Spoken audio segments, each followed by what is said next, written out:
Hi, I'm Zach Kazan, managing editor at Worn & Wound, and I'm joined by...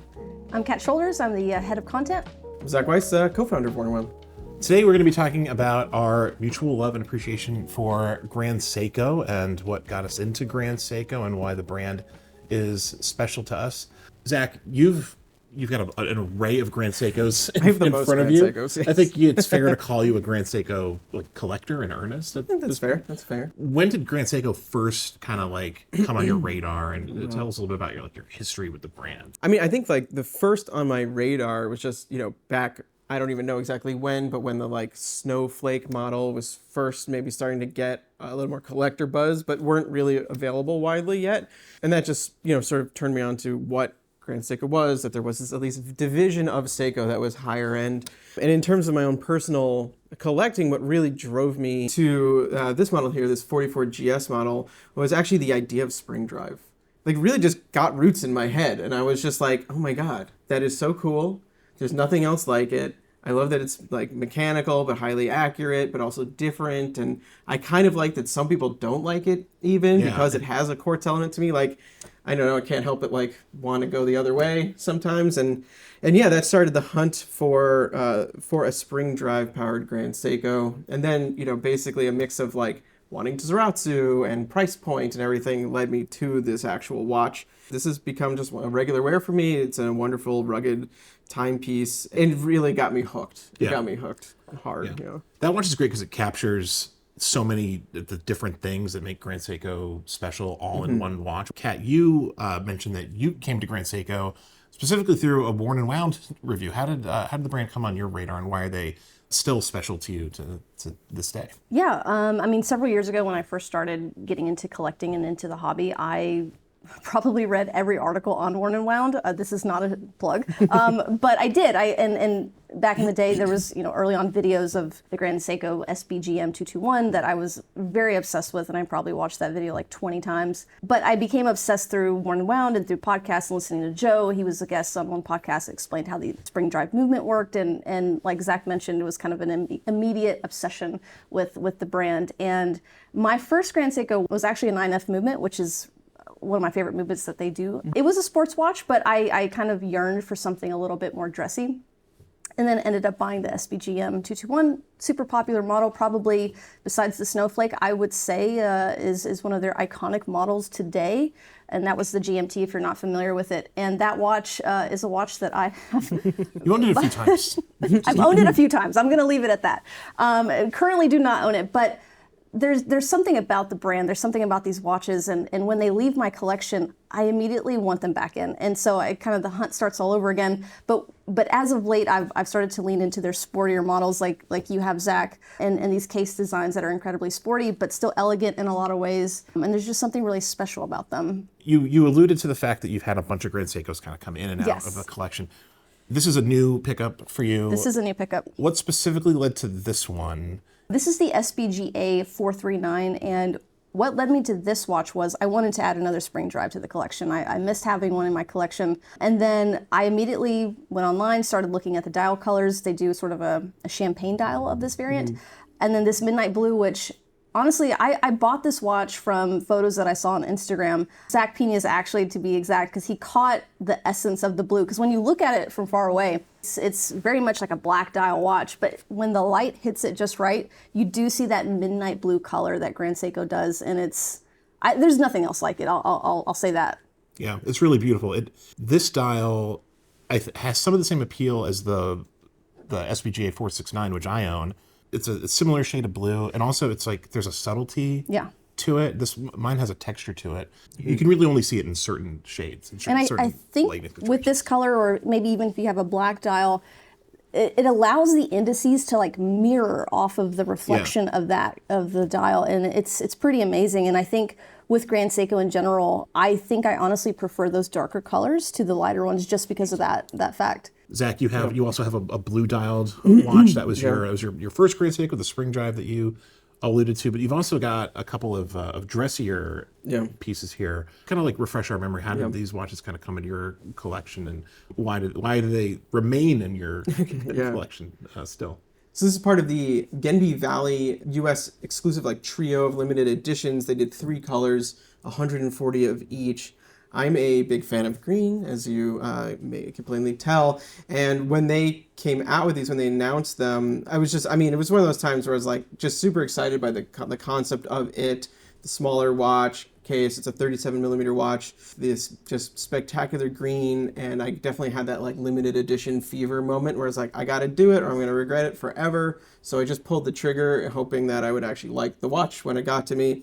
And I more than like it. I mean, this is like a permanent watch for me. It does not come on this bracelet. This is an aftermarket purchase of mine, but it is a Grand Seiko bracelet that other versions of this came on. But that sort of helped sort of elevate this into more of a dressier sort of spectrum of my watches. Yeah. It's actually my only Grand Seiko with a real textured dial. So this is the Kirazuri texture, which is this sort of sparkly texture. I really like it because it's very subtle and it's you don't get caught up in like, oh, is that pattern repeating or anything like that. Whereas these other two are just sunray finishes, though I would argue Grand Seiko does a particularly nice sunray finish. They do a really nice sunray finish. Yeah. And their dials themselves are like very lacquer. They're kind of mirror finish, so they really have like a nice pop to it. But honestly, before I got this, I almost didn't because I was like, Grand Seiko's got texture, and I want a textured dial. But this was sort of before they really started releasing a lot. So my choices were limited for the exact things I wanted. Yeah. And I'm very happy though I went with it because it's just so subtle and beautiful. And I mean, it is, though a blue sunray dial, still an absolutely unique blue sunray dial. Yep. Yeah. They do so many textures and textured dials, and I feel like the pendulum might be swinging back towards more subtle finishes at this point. You've had, I think, a couple of Grand Seikos with kind of a more elaborate, kind of like distinctive finish. What's the ownership experience?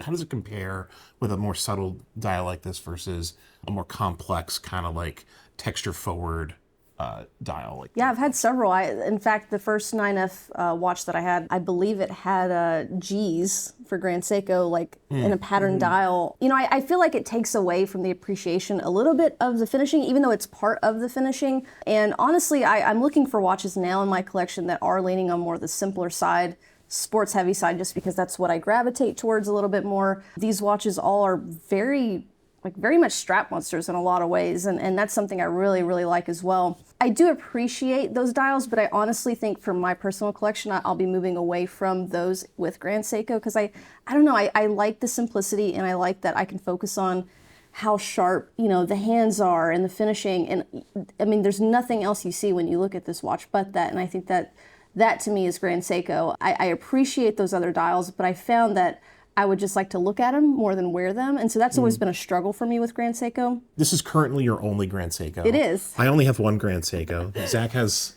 I have 3 Grand Seikos. Zach has 3 on the table that we know about. Yeah. I might have more at home. I won't tell you. I've kind of gotten to a place, I don't know how you feel about this, Kat, where I feel like I don't need to own a bunch of different Grand Seikos. There's a time where I was really kind of trying to do, I think, what you've done, Zach, and to sort of collect each movement or collect each case. And I think as I've owned a bunch of different case styles and had different movements, I've found one that works particularly well for me. And I'm wondering if you have kind of a similar... Yeah, and I think Grand Seiko's a special brand too, because no matter the price point on the watch, the finishing is all the same, which is really awesome. You can go on their lower end and still get the Zaratsu polishing, which is really amazing for a brand like that has this wide scope of price ranges. But yeah, I think if you own one, you kind of own them all in a way, in a very broad way. But I do like how Zach is sort of collecting, and I can see myself owning a couple more maybe. I think you will. I have a feeling you will. You recently picked up a new 9F quartz Grand Seiko. Why don't you tell us a little bit about that, because it's special and also it involved a trip that you went on recently. So I picked this up on a recent trip to Japan where I got to actually attend the Grand Seiko Media Experience, which is this like multi-day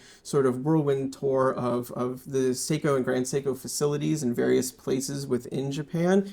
It was an incredibly awesome experience, particularly as like a Grand Seiko nerd. Part of what's so incredible about it is that it is still such a hand-finished product, and that is something you kind of lose track of or you hear about, and you're like, what does that really mean?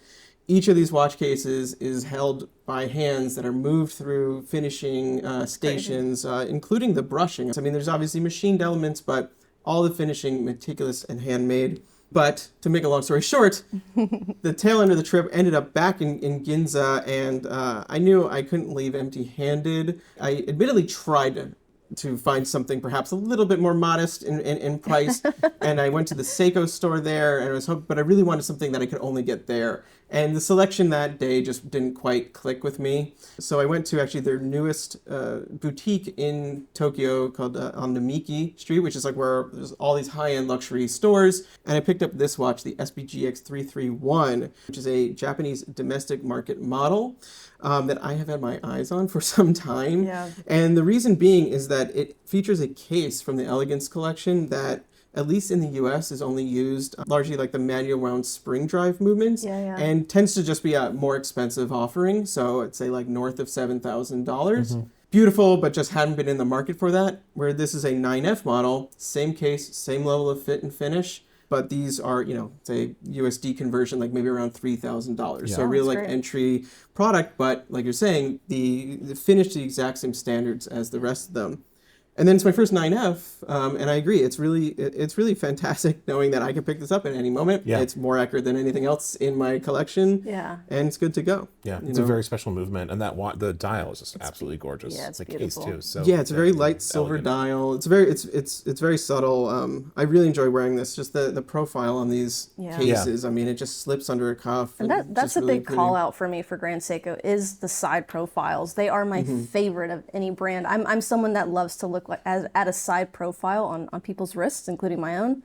And that's one thing that I love so much about the SBGM 221 that I own too, was that sort of bubble sort of case that it had. I love the watch that I have now, and many of these here, they look so good. They're great watches to have on the wrist, and aesthetically and technically too, they're phenomenal. Kat, any Grand Seikos on your wish list? Anything that I would like to add another 9F. I'll say that. Maybe, we'll see what they do in the future. I hope that they do more of them, honestly. But I could see myself owning another 9F because I do love that movement so much. Yeah.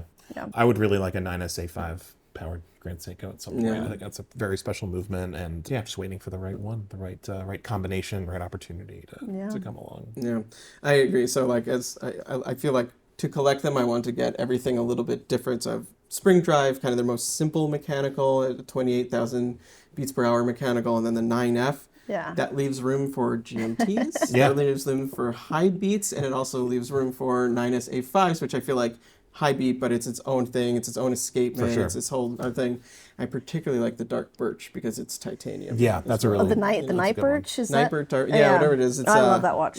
Yeah, it's really good. It's really cool. It's really good. Well, thank you both for coming on and talking about a watch brand that we all have a deep admiration for. This has been a lot of fun to get a peek into your collections, and thank you for watching along and listening in.